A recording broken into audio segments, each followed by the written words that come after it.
Paz do Senhor, queridos, que Deus te abençoe em nome do Senhor Jesus. Seja bem-vindo aqui ao canal No Alvo. E eu já desafio você nesse momento, se você aí gosta do Pastor Cláudio, tem assistido as pregações, deixa seu like, compartilha, comenta e se inscreve no canal. Isso ajuda muito o canal a levar a palavra a ainda mais pessoas. E mais um desafio para você é comentar aí embaixo o que já tem mudado na sua vida a partir do momento que você começou a assistir as pregações do Pastor Cláudio. Isso é importante porque muitas outras pessoas também vão ser tocadas pelo teu testemunho. Vamos agora para o vídeo, então não se esquece, compartilha, comenta, se inscreve, isso ajuda o canal. Deus abençoe, bora pro vídeo. Bom, como eu disse, a palavra janela, e eu então fui em busca de algumas colocações sobre janelas na Bíblia, e peguei 8, rapidinho. Eu quero fazer algumas colocações, apenas uma reflexão, eu não vou estar me detendo, esse culto é bem mais rápido, né? Eu vou repetir a mensagem no segundo culto, no próximo eu tenho mais tempo. Coloque para mim, por favor, primeiro livro do profeta Samuel, capítulo 19, verso 12, vamos à primeira janela. Isso. Então Mical fez Davi descer por uma janela e ele fugiu. Preste atenção agora. Davi enfrentou inúmeras batalhas. Cada vez que ele vencia uma batalha, seu oponente se tornava maior, porque a proposta de Deus era fazer de Davi grande. Todas as vezes que a sua grandeza interior precisar ser acionada, o inimigo externo sempre irá aumentar. O que faz crescer, isso, pega essa garotinha aí, isso, vê a mamãe dela aí, isso, o papai. O que faz aparecer o gigante, a sua grandeza interna, é a manifestação da grandeza externa. São os problemas, as adversidades, os adversários, que muitas vezes você nem deveria chamar de inimigos. Na verdade, eles são potenciadores de valores que você nem sabia que tinha, forças que você nem sabia que era capaz de identificar dentro de você. Davi venceu inúmeras batalhas, mas agora ele enfrenta um dos seus últimos inimigos, o rei Saul. Se você acha que o inimigo dele, poderoso, foi o leão, esse já passou. Depois vem um urso, depois vem um gigante. E note que só vai crescendo. Após o gigante, que era um inimigo externo, um filisteu, agora ele tem um inimigo interno, próximo que é Saul. Um cara que tem a distância de uma lança para matá-lo. Golias está ao tiro de uma pedra. E é um estrangeiro. Quando você olha agora, esse tempo já passou. O inimigo agora é o cara que você toca para ele dormir. É lógico que você já me ouviu falar disso, o campo de batalha mudou, porque Deus está estudando você e a mim. E o diabo também. Ou melhor, Deus nos conhece, o diabo nos estuda, buscando uma ocasião contra nós. Quando o diabo decide que lança de rei, espada de gigante, garras de urso e presas de leão não matam Davi, ele me liga para uma mulher nua. Por quê? Porque todas as vezes que o campo de batalha muda, pessoas ficam confusas.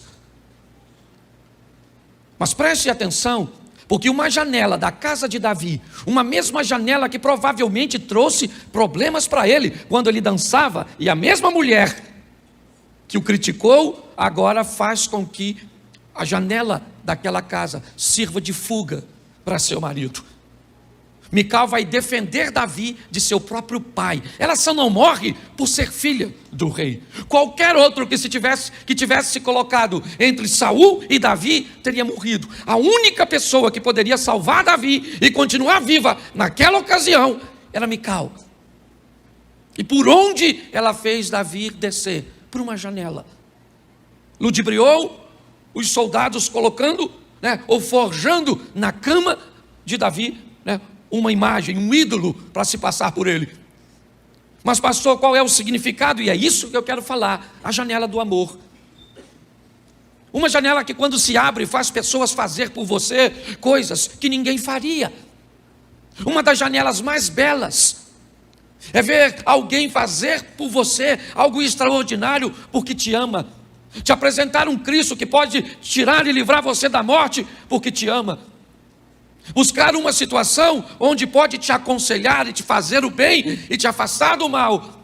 A janela de Mical é a janela do amor.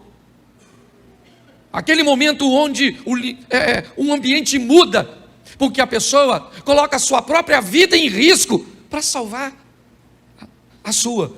É o momento que a janela se abre na história para alguém dar a vida, para colocar o nosso nome no livro de Deus, para colocar a nossa história num poder de alcançar a eternidade.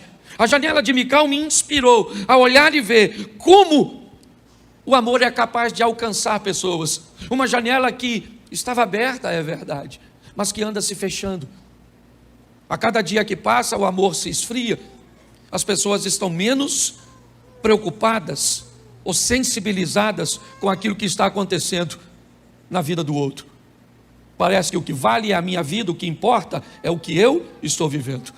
Eu queria impulsionar você a entender que essa janela do amor em Cristo ou por Cristo está sempre aberta e que é importante que você mantenha essa janela de fazer o bem, de levar a outras pessoas a possibilidade de encontrar vida, de escapar da morte, aqui no sentido literal, é verdade, mas eu estou falando num sentido também literal, mas numa área espiritual.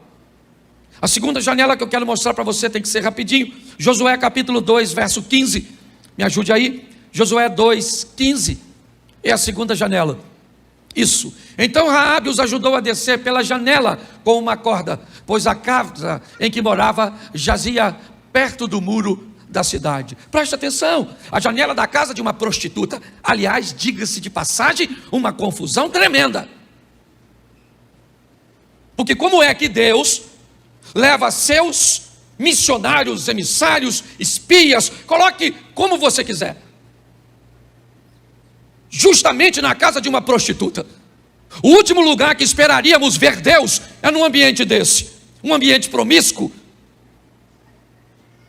Mas contrariando a visão religiosa, contrariando as perspectivas, ele vai até Jericó e entra com seus espias na casa de uma prostituta, que aliás vai aproveitar a oportunidade de, já que Deus está passando por aqui, eu vou aproveitar essa oportunidade e vou mudar a história da minha vida. E quando alguém quer mudar sua história, Deus não está preocupado com quem você era ou é. Deus está querendo saber quem você deseja ser nele. Deus não tem problema com o seu passado e com o seu presente. O que Ele está de olho é no seu futuro. Essa mulher que você acha indigna, e aparentemente eu também, aparece na genealogia de Cristo, no capítulo 1 de Mateus, no verso 5. Raabe, a meretriz, recebe uma oportunidade e aproveita. Que janela é essa, pastor? A janela da casa de Raabe, que, por favor, entenda, quando a gente fala muralha de Jericó, eu rompi com alguns paradigmas lá. Primeiro porque me disseram que a muralha era muito grossa. Alguém já ouviu falar que a muralha de Jericó era muito espessa? Sim ou não? Dava para passar o que em cima? Um carro. Pois é.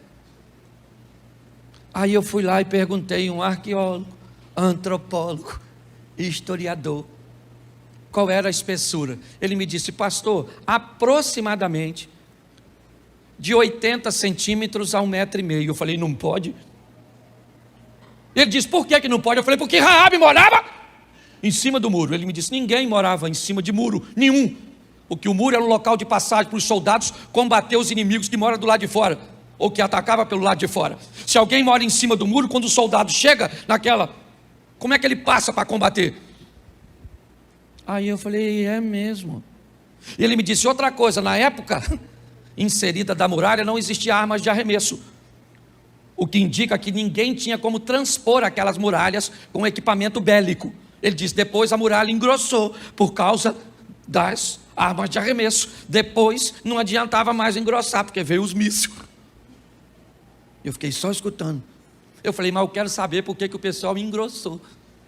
Ele disse: isso é fácil, é porque vocês tendem a aumentar o inimigo para dizer que o Deus de vocês é mais poderoso. Nós acreditamos que se Deus derrubou uma muralha de 20 centímetros ou de 5 metros de espessura, ele continua sendo Deus do mesmo jeito. Mas aí vocês aumentam o tamanho do gigante. Eu fiquei de boca aberta, um cara nem crente era. Essa é só uma informação extra. Vamos voltar para a janela? Pastor, que janela é essa? A janela da meretriz é a janela da coragem. É aquele momento onde a vida te dá a oportunidade de tomar decisões cruciais para colocar sua vida numa outra perspectiva de futuro. Muitas vezes, o seu casamento com uma crise abre uma janela de oportunidade para você viver dele, ou tirar dele o que você nunca tirou.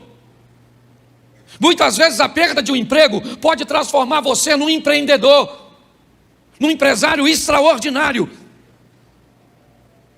Muitas crises que vêm contra nós, querido, muitas vezes trazem consigo as janelas da coragem. A hora que você precisa tomar uma decisão que vai levar a sua vida para um outro estágio, que vai fazer se cumprir. 1000 cairão ao teu lado, 10.000 à tua direita, mas você não será. É isso que aconteceu com Raabe. Uma janela se abriu na casa dela para que ela tomasse uma posição, e ela tomou. E isso fez dela alguém extraordinário. Você vai ver a história de Ruth e Noemi. Você vai ver que Boaz, que se casa com Ruth, é alguém que é filho ou neto de um homem que se casou com Raabe, porque uma quebra de paradigma lá atrás criou uma cultura mental naquela família, que tornou essa família capaz de criar um nível de aceitação para estrangeiros. Quando a nossa mente muda, transformáveis pela renovação da vossa mente, para que você descubra qual é a boa, perfeita e agradável. O tempo inteiro janelas estão se abrindo, algumas dando a oportunidade de você manifestar o amor, ou de recebê-lo, outras de tomar decisões corajosas, como fez Raabe. Só salvou a família dela, e ela foi embora e escreveu seu nome na história. Posso ouvir um amém? Amém. A terceira janela, vamos lá, segundo livro dos Reis, capítulo 9, verso 30. Segundo Reis 9:30. Isso. Em seguida Jeú entrou em Jezreel, e ao saber disso, Jezabel pintou os olhos, arrumou o cabelo e ficou olhando de uma janela do palácio. Preste atenção, porque a janela de Jezabel é a janela da justiça. Isso. É quando a justiça entra em cena. Quem era Jezabel? Filha de Etbaal, rei dos Sidônios. Quem ela era? Esposa de Acabe, rei. Quem era Acabe? Um cara frouxo, fraco, que não conseguia conter o ímpeto de sua mulher. Jezabel matou os profetas. Era uma mulher temida. Mas num determinado momento, ela manda matar um cara que o marido dela quer uma propriedade que estava do lado. E o marido dela, Acabe, foi comprar a propriedade de Nabote.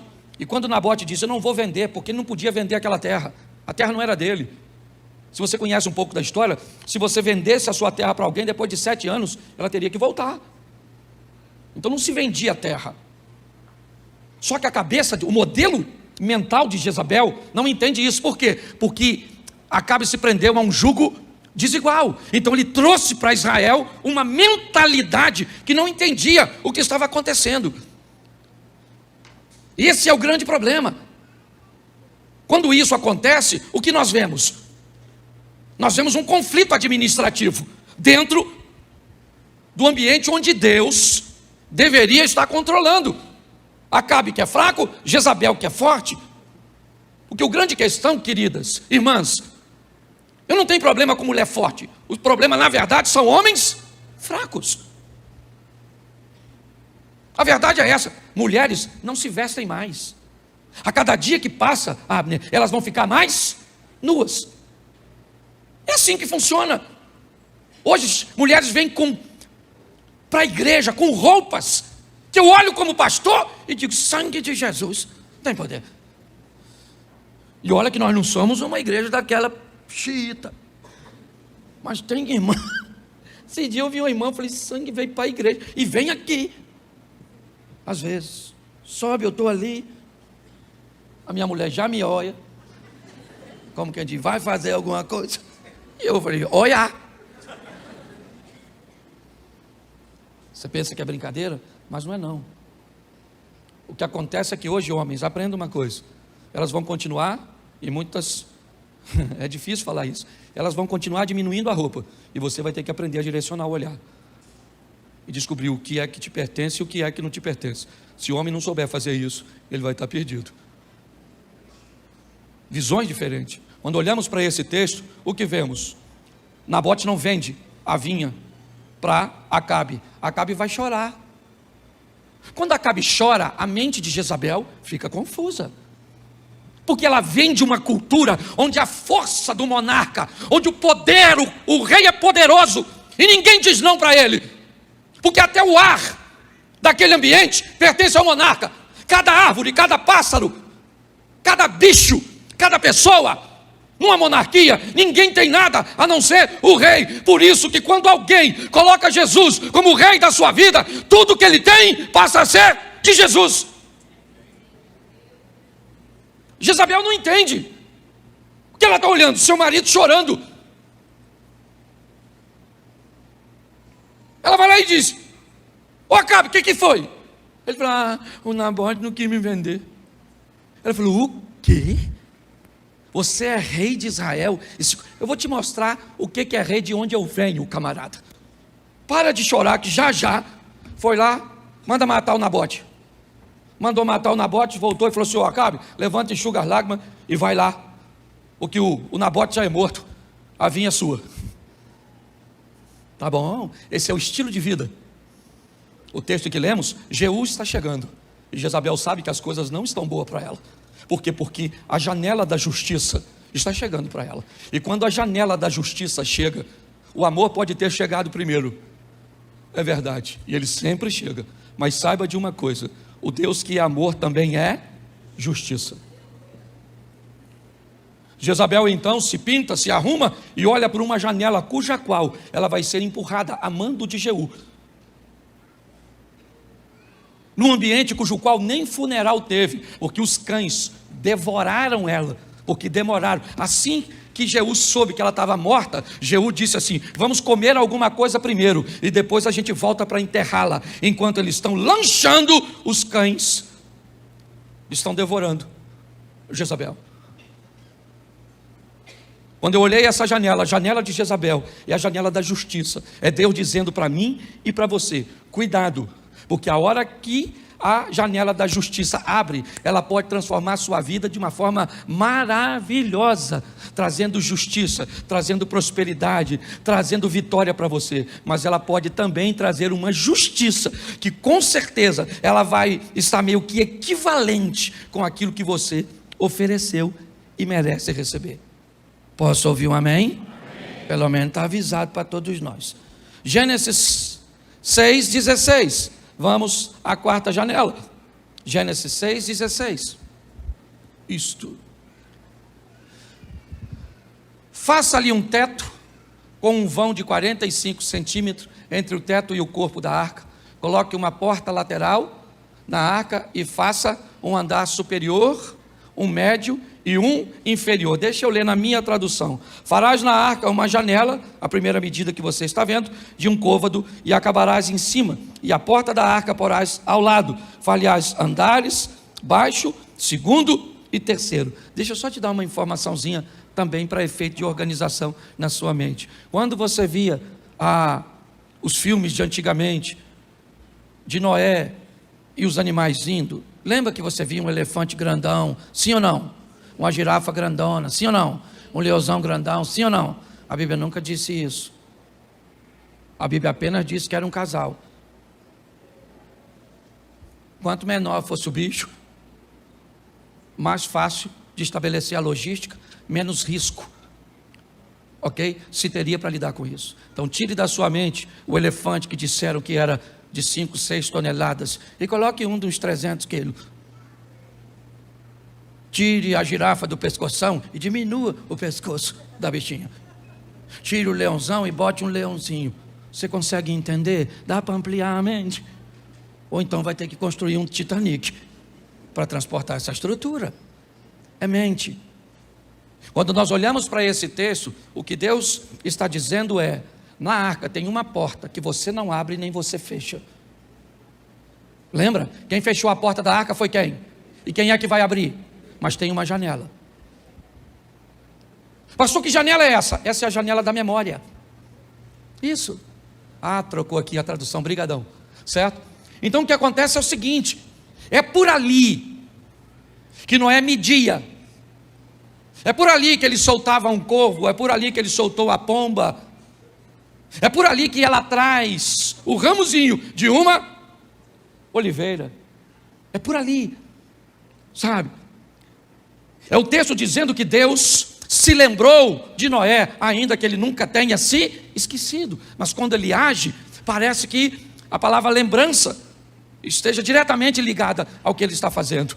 Memória, memória. Lembre, nós já ouvimos o Eliezer falar uma palavra, aliás, diga-se de passagem, extraordinária sobre a oferta. Mas preste atenção, memória. Deixa eu lembrar você, sabe que Davi enfrentou o gigante porque mexeu na sua memória? Sabe o que a Bíblia diz sobre memória? Traga à sua memória aquilo que te traz esperança. Memória. As janelas que lembram, não aquilo que ele vai fazer, porque ele não nos deve nada, mas tudo aquilo que ele já nos fez até aqui. Até aqui nos ajudou e por isso nós estamos. É assim. É a janela da memória, porque se tem uma coisa que as pessoas têm facilidade de esquecer, são as coisas que fizemos de bom. Uma das maiores dores é ingratidão, gente. É você ver a pessoa que você ajudou virando as costas para você. Vamos dar um pulinho? Gênesis, rapidinho. 26, 8. No segundo culto, aí eu tenho mais tempo. Gênesis 26, 8. Isso. E aconteceu que, como ele esteve ali muito tempo, Abimeleque, rei dos filisteus, olhou para uma janela e viu, e eis que Isaac estava brincando com Rebeca, sua mulher. Bom, esse texto se repete, você deve ter, saber que ele aconteceu com praticamente a mesma coisa com Abraão, mas eu quero falar sobre a janela de Elimeleque. Que janela é essa? É a janela da verdade. É a janela da verdade. Isaac havia dito para Elimeleque que Rebeca era sua irmã. Isso era uma mentira, sim ou não? Sim ou não? Isso. E num determinado momento, o texto diz que Elimeleque pegou Isaac distraído. E na distração de Isaac e Rebeca, ele descobriu pela janela que eles eram marido e mulher, por causa da intimidade. O que eu mais tenho visto essa semana é a janela da verdade se abrindo. É quando alguém descobre o vídeo que você mandou, o áudio que você mandou, o que você estava fazendo. É quando a dor no coração de alguém que estava compartilhando o pecado contigo sente uma dor muito aguda e não consegue mais controlar e começa a dizer. Quando a janela da verdade ela se abre, ela é muito boa. Muito boa. Quando você está sendo injustiçado. Mas quando a janela da verdade abre e você era o que estava envolto em mentiras, a vergonha, a humilhação, aqui ele é expulso, e só não é morto por Elimeleque, por Abimeleque, porque Deus está protegendo Isaac. Mas cuidado com a mentira, cuidado com a mentira. Gente, não existe mentira boa, mentira é mentira. Ela pode até parecer inofensiva, mas o pai da mentira é o mesmo. Não tem padrasto da mentira. Eu só falei que não estava em casa, mas estava. Então eu nem menti, mentiu. É o Satanás do mesmo jeito. Pastor, mas é difícil. Claro que é difícil. Quando você diz que não mente, você já mente. Mas a janela da verdade uma hora vai abrir. E ela vai mostrar quem você é. O Abner orou aqui, e uma das coisas que eu mais procuro viver no meu casamento é verdade. Tá bom, tá bom. Tá ruim, tá ruim. Tem dia que não tá bom, eu falo até para ela, filho, não vai hoje não. Porque tá tão ruim que a sua feição não está boa, porque eu não fui bem, meu desempenho foi ruim. Tem dia que nós não estamos legal, tem dia que está brabo, maluco. Mas pelo menos nós não maquiamos. Porque uma hora a verdade aparece. Posso ouvir um amém? Mais duas aqui e mais verdade, mais três. Rapidinho então. Joel 2,9, bota aí. Mas eu estou no horário. Falta 10 minutos. Joel 2,9. Irão pela cidade, correrão pelos muros, subirão as casas e pelas janelas entrarão como o ladrão. Vamos lá. A janela do ladrão é a janela de Joel 2. Pastor, que janela é essa? É aquela janela em que você não recebe aviso. É a janela da vigilância. É aquele ambiente cujo qual você precisa estar o tempo inteiro atento. Porque a Bíblia diz que o diabo age como um ladrão, buscando sempre uma oportunidade.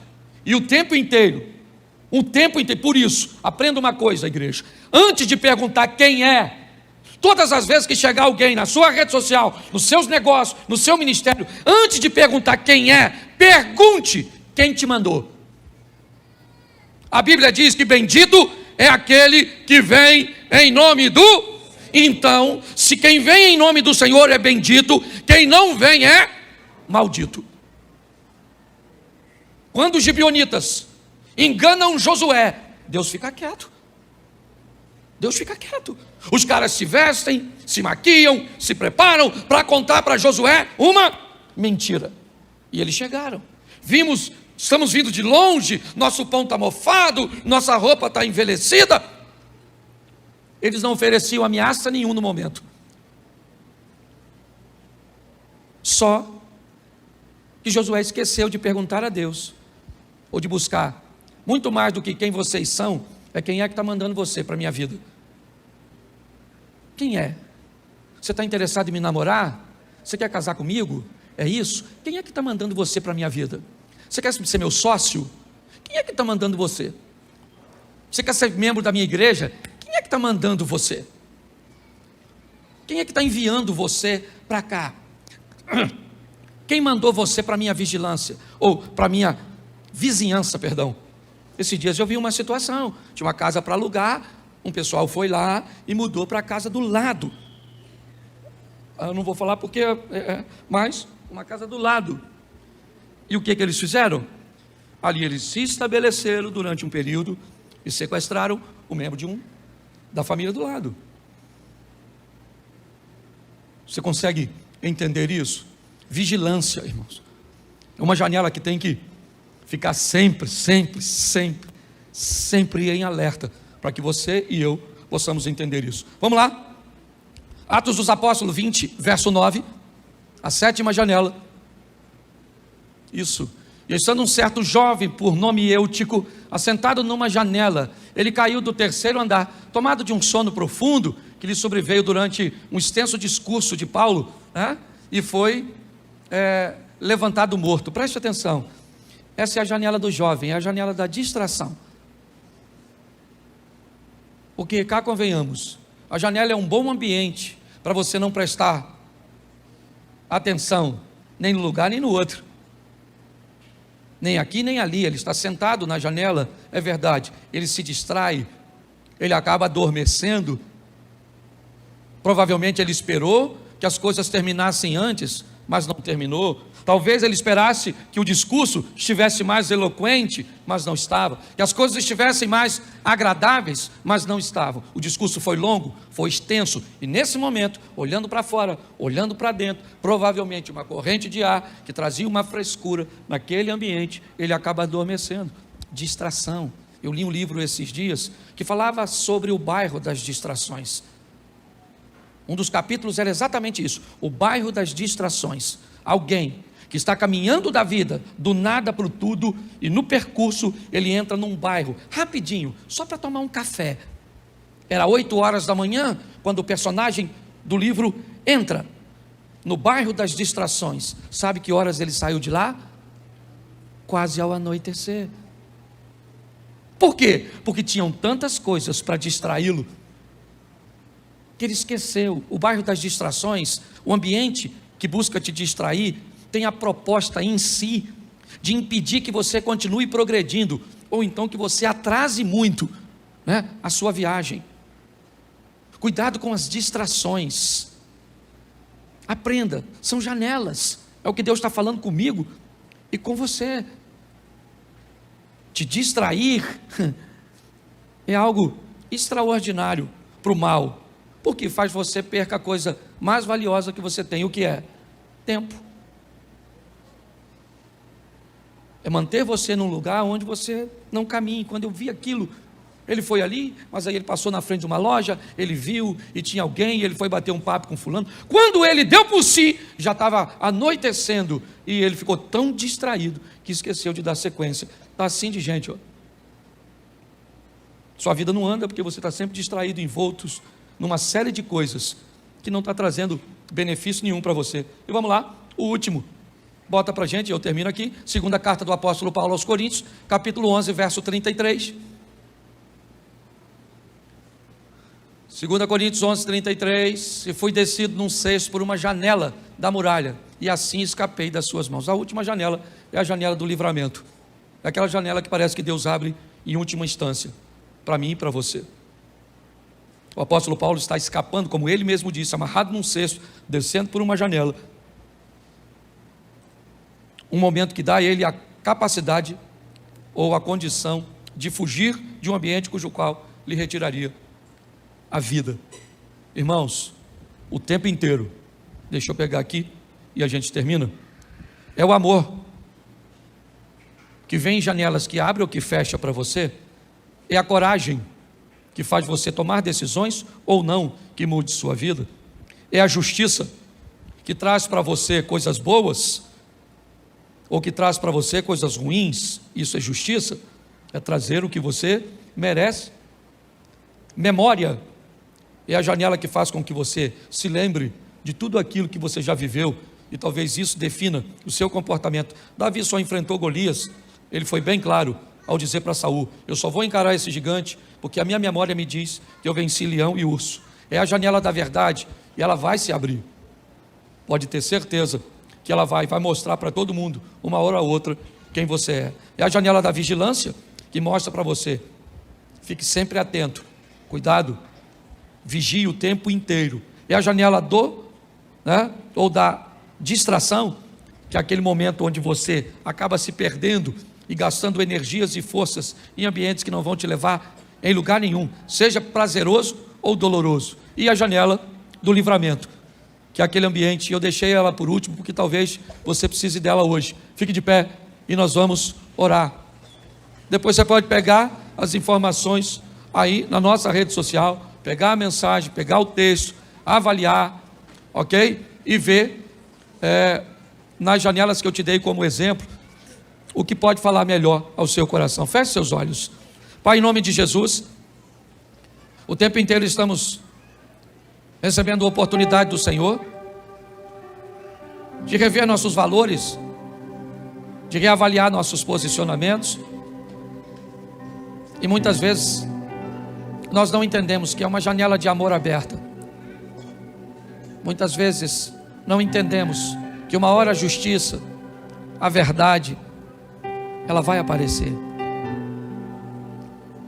Nos livre, ó Deus, dessa mentalidade de que vamos viver para sempre e de que teremos o tempo do mundo para corrigir, para nos reposicionarmos. E isso não é verdade. Toma a tua igreja, muito obrigado pela maturidade que o Senhor tem oferecido, pelo esclarecimento que o Senhor nos tem dado. Leva-nos para uma semana de bênção, uma semana de vitória, uma semana de boas notícias, uma semana de bons negócios, uma semana onde teremos lá fora oportunidades abertas para usarmos aquilo que aprendemos aqui dentro. Muito obrigado, Senhor. Que ninguém se perca. Esse é o desejo do meu coração. Que ninguém se perca, Pai. Que o grande amor de Deus, nosso Pai, a graça de nosso Senhor e Salvador Jesus Cristo e as doces consolações do Santo Espírito de Deus seja para com todo o povo do Senhor, e todos digam